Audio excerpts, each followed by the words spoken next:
Sir, महाराष्ट्रामध्ये अतिवृष्टी झाली आणि यानंतर मराठवाडा असेल, सोलापूर असेल या सर्वच ठिकाणी अतिवृष्टीमुळे अनेक गावं पाण्याखाली गेली आणि शेतकऱ्यांचं मोठ्या प्रमाणात नुकसान झालं. काही दिवसांवरती आता दिवाळी येऊन ठेपलेली आहे.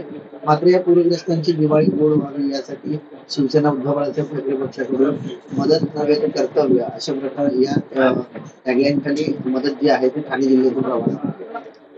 मला वाटतं आदरणीय पक्षप्रमुख उद्धव ठाकरे साहेब, त्याचबरोबर आमचे नेते संजय राऊत साहेब, दानवे साहेब आणि मला वाटतं ओमराजे, आमचे आमदार पाटील आणि सर्व त्यांचे सहकारी हे त्या ठिकाणी गेले होते.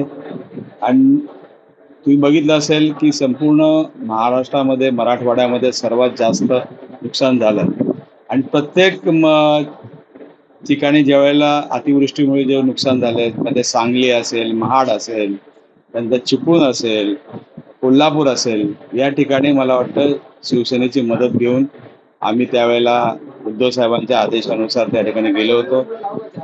आज सुद्धा पक्षप्रमुख उद्धव ठाकरे साहेबांच्या आदेशाने आम्ही आज मराठवाड्याच्या जिथे जिथे नुकसान झालेलं आहे अशा अन्नदाता ज्याच्यामुळे आज आपण जे काही अन्न आपल्याला तो आमचा अन्नदाता. आणि तुम्ही बघितलं असेल की आज खऱ्या अर्थाने त्यांना पाहिजे तशी मदत मिळालेली नाही.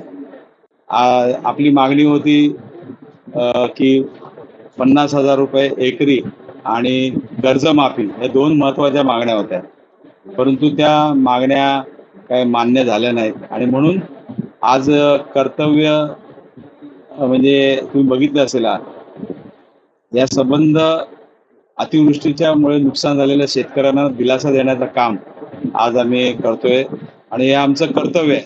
म्हणून आज आमचे जिल्हा प्रमुख केदारजी दिघे असतील, त्याचबरोबर आमचे जिल्हा प्रमुख प्रवीण के मडवी असतील, त्याचबरोबर प्रभाकर म्हात्रे असतील मीरा भाईंदर, या तिन्ही शहरातून आज आमचे लोकप्रतिनिधी मदत घेऊन त्या ठिकाणी जात आहोत.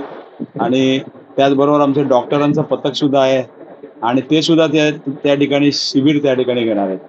आणि तुम्ही बघितलं असेल की जास्तीत जास्त मदत देण्याचा प्रयत्न आम्ही करतोय. आणि हे काय मला वाटतं आम्ही दरवेळेला ज्या वेळेला महाराष्ट्रामध्ये अतिवृष्टी झाली त्या वेळेला आम्ही सर्व मंडळी त्या ठिकाणी गेलेलो आहे. सर, त्या ठिकाणी आरोग्याच्या दृष्टीने देखील आपण जे पथक रवाना करतात अशा प्रकारे ही आरोग्य तपासणी देखील असणार आहे. आणि हेक्टरी जरी आता सरकारने मदत दिली असली तरी सुद्धा ती अपुरी आहे अशा देखील विरोधकांच्या मते. मला वाटतं आज जो मेडिकल कॅम्प आम्ही तिथे घेणार आहोत, आमची शिव आरोग्य सेना याच्या मार्फत त्या ठिकाणी कार्डिक ॲम्ब्युलन्स घेऊन डॉक्टरांचं पथक सुद्धा त्या ठिकाणी जाणार आहोत आणि संबंध औषधं त्या ठिकाणी घेतलेली आहेत. आणि तुम्ही बघितलं असेल की जेवढी मदत करता येईल तेवढी मदत आम्ही आमच्या परीने त्या ठिकाणी करण्याचा प्रयत्न करणार आहोत.